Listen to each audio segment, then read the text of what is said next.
when in 1917 Wilson declared that the grave outrages of one party, Germany, had obliged the United States to join the war in association with the belligerents of the other side, Wilson declined to contemplate an alliance.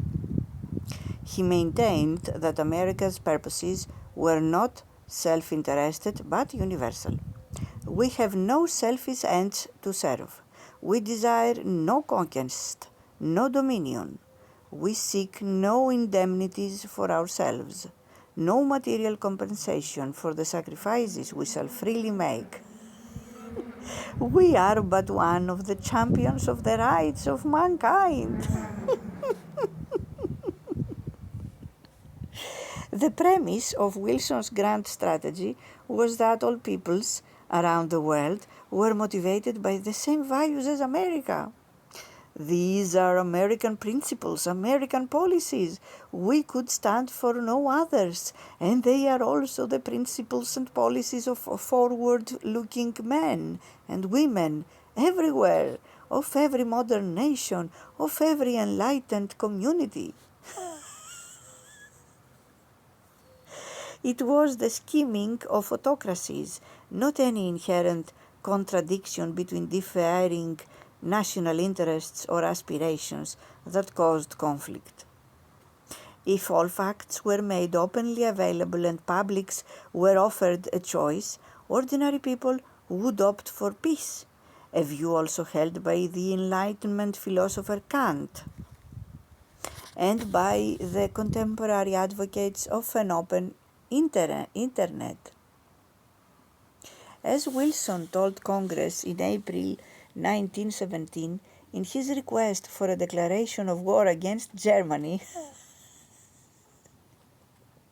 self-governed nations do not fill their neighbor states with spies or set the course of intrigue to bring about some critical posture of affairs which will give them an opportunity to strike and make a conquest. Such designs can be successfully worked only under cover and where no one has the right to ask questions.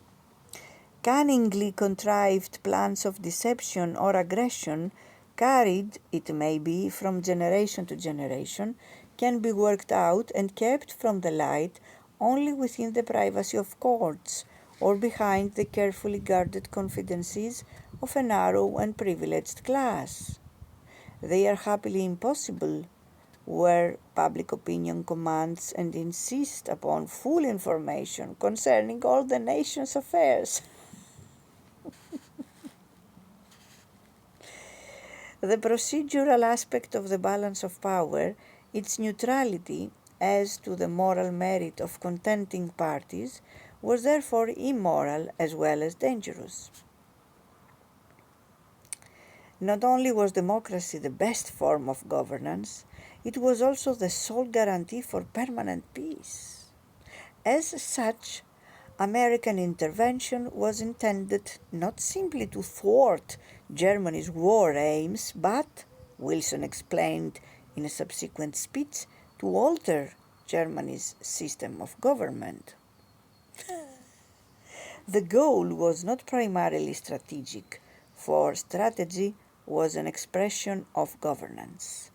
The worst that can happen to the detriment of the German people is this, that if they should still, after the war is over, continue to be obliged to live under ambitious and intriguing masters, interested to disturb the peace of the world, men or classes of men whom the other peoples of the world could not trust, it might be impossible to admit them to the partnership of nations which must henceforth guarantee the world's peace.